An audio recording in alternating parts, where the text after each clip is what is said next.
décèdent chaque année du fait de l'avortement clandestin.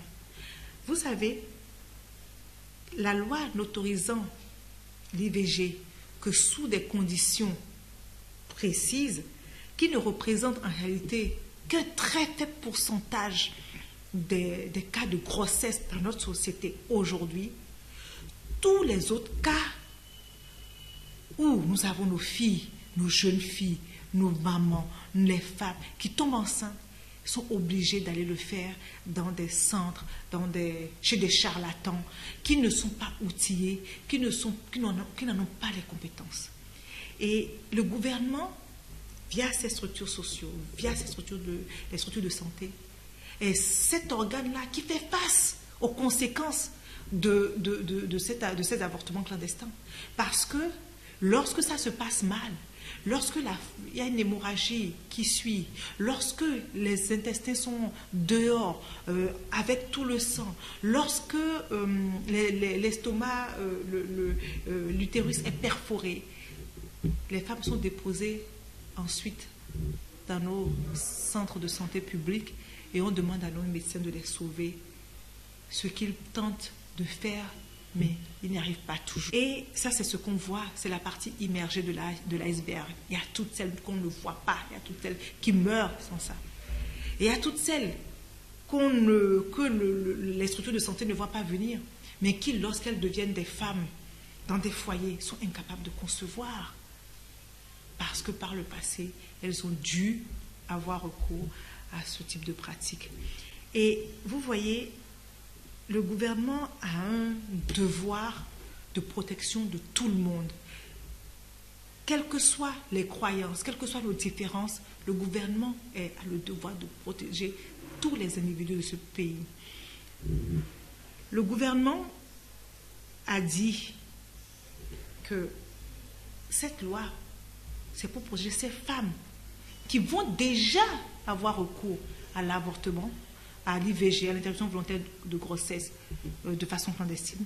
Cette loi est pour ces femmes-là qui ont déjà pris cette décision-là, qu'elles puissent aller le faire dans des conditions sécurisées pour elles. Lorsqu'une femme veut avorter, il n'y a rien au monde qui puisse l'arrêter. Si une femme est capable de mettre elle-même une aiguille, vous savez les aiguilles pour tricoter là, dans son utérus, espérant perforer le fœtus, c'est que son degré de détresse est tel qu'elle accepte d'affronter sa propre mort plutôt que de garder la grossesse. Lorsqu'un être humain, un individu en arrive là, est-ce que la société a le droit de lui refuser l'accès à un acte médical? Lorsque notre Constitution dit, dans l'un de ses articles haut et fort, que l'État a le devoir de permettre l'accès égal à l'éducation, à la culture, mais parmi tout ce que le Constituant a énuméré, le Constituant a également rajouté l'accès égal à la santé. Mais l'IVG, l'interruption volontaire de grossesse, est un acte médical. Et lorsqu'on n'autorise pas, avec une telle Constitution, qui prône l'accès égal à la santé, lorsqu'on n'autorise pas l'accès à un acte médical, qu'est-ce qu'on fait?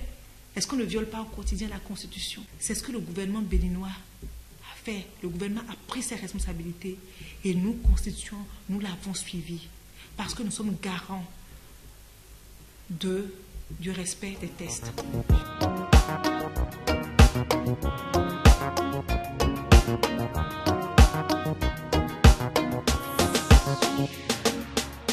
Nous ne venons pas de légaliser l'avortement au Bénin.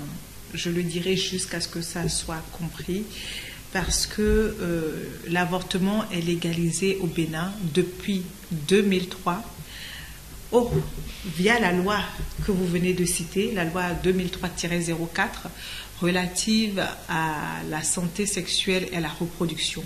C'est cette loi qui a légalisé l'avortement au Bénin dans son article 17, article qui porte le nom d'interruption volontaire de grossesse. D'accord? C'est de ça qu'il s'agit.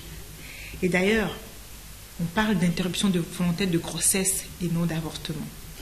Et cette loi, en réalité, avait cadré l'avortement, a légalisé l'avortement dans des conditions précises, telles que si la grossesse est issue d'un viol ou est consécutive d'un viol ou de rapports sexuels incestueux, ou si la grossesse elle-même est susceptible de générer ou susceptible d'apporter la mort à la femme, ou si le fœtus ou l'enfant à naître est porteur d'un handicap. Donc, la loi 2003-04 sur la santé sexuelle et la reproduction a déjà légalisé l'avortement en son article 17. Ce que le gouvernement a apporté sur la table des députés est un article supplémentaire, est un élargissement de cet article 17. Et donc, cet élargissement qu'ils ont proposé, cette modification, cet ajout qu'ils ont proposé, dit ceci. L'interruption volontaire de grossesse est également autorisée à la demande de la femme enceinte si la grossesse est susceptible d'aggraver ou d'occasionner une situation de détresse matérielle, éducationnelle, professionnelle ou morale incompatible avec l'intérêt de l'enfant à naître. Donc vous voyez, nous ne venons pas de légaliser l'IVG. L'IVG est légal au Bénin depuis 2003. Nous avons juste rajouté une condition supplémentaire où l'IVG, la demande d'IVG peut être faite par une femme.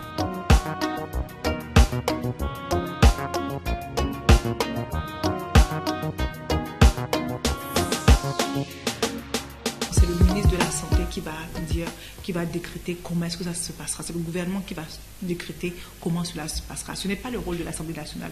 L'Assemblée nationale dit dans quel cadre ça doit se faire, dans quel cadre ça peut se faire, et au gouvernement de dire comment est-ce que ça doit se faire.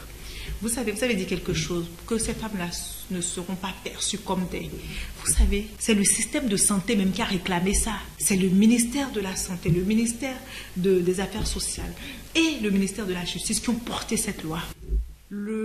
L'association des gynécologues au Bénin réclame ce type de loi depuis, parce qu'en général, c'est eux qui font face. Les sages-femmes, les associations de sages-femmes réclament cette loi depuis. L'association béninoise de la protection, de la promotion familiale, de la promotion des familles, la BPF, réclame cette loi depuis. Eux veulent cette loi pour pouvoir pratiquer cet acte-là et éviter les situations dramatiques qu'on leur amène après. Parce que ce sont nos centres de santé qui gèrent les fins de vie, qui gèrent les cas d'urgence, les dégâts, sans y arriver toujours.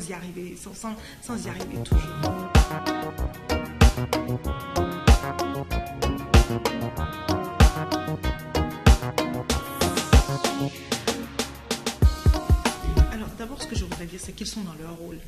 Ils sont dans leur rôle d'objecteurs de conscience.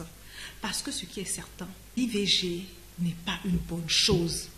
Interrompre un processus de vie qui a démarré n'est pas une chose à prendre à la légère. Chacun en répond selon sa foi à son Seigneur.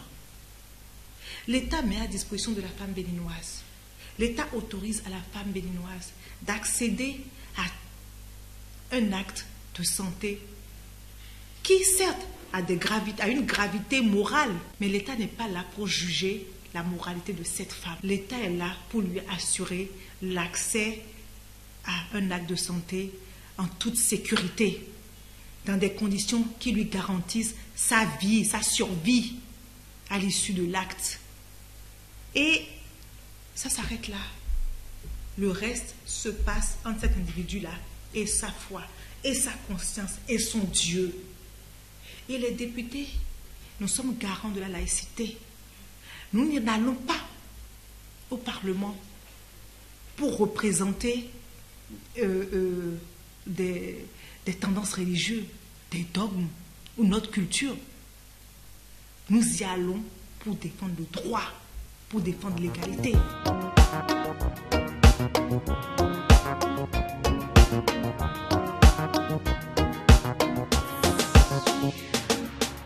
Je vois combien cette loi agite la société, agite les débats. Mais en réalité, ce n'est pas une loi qui est destinée à une femme qui veut garder sa grossesse. Cette loi ne dit pas que toutes les femmes béninoises peuvent avorter. Cette loi dit juste que ces femmes qui ont,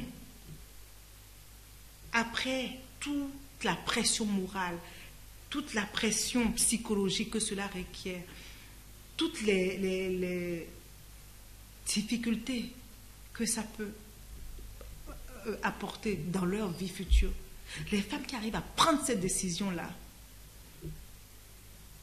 l'État leur donne le droit d'aller dans les centres de santé publique pour le faire. Ce sont ces femmes en réalité qui vont déjà le faire. Ça s'adresse déjà aux femmes, aux milliers de femmes qui vont déjà à l'IVG en réalité. Ne soyons pas hypocrites, on n'arrête pas de le dire. Arrêtons d'être hypocrites. C'est comme on ne va pas renier ou dénier que dans notre société, personne n'a recours à l'IVG. Ce n'est pas vrai. Il y a des milliers de femmes qui ont recours à l'IVG. C'est pour ces femmes que l'État dit, ok, c'est un acte médical comme un autre. Vous pouvez y aller. Vous avez accès à ça. Vous aurez accès à ça dans les centres de santé publics. C'est ce que la loi dit. Et je voudrais dire à mes concitoyens de chercher à comprendre davantage, de lire le test, et de rester serein, de voir ce que ça va donner. Cette loi, je suis certain, on va la juger dans 5 ans, on va la juger dans 10 ans, on fera le bilan, et je suis certaine que ce n'est pas ça qui aura un effet exponentielle sur le recours, la courbe de recours à l'avortement. Je voudrais quand même rajouter que ça ne veut pas dire que les séances de sensibilisation de nos filles et jeunes filles vont s'arrêter. Au contraire, elles vont s'intensifier. L'accès en tout cas tout ce qui est recommandations, planning familial, recours à l'accès aux contraceptifs va continuer. Mais la société a démarré une évolution et on ne va pas dénier que cette évolution-là est là, que le rapport au sexe a changé. Et le fait de le renier revient à fermer les yeux sur les conséquences que ça peut avoir. L'État n'a pas le droit de continuer à fermer les yeux sur ça. Si tant est qu'une seule vie béninoise peut être sauvée par ça, une seule femme béninoise peut être sauvée par ça, sur les 200, l'État a le devoir de prendre ses responsabilités.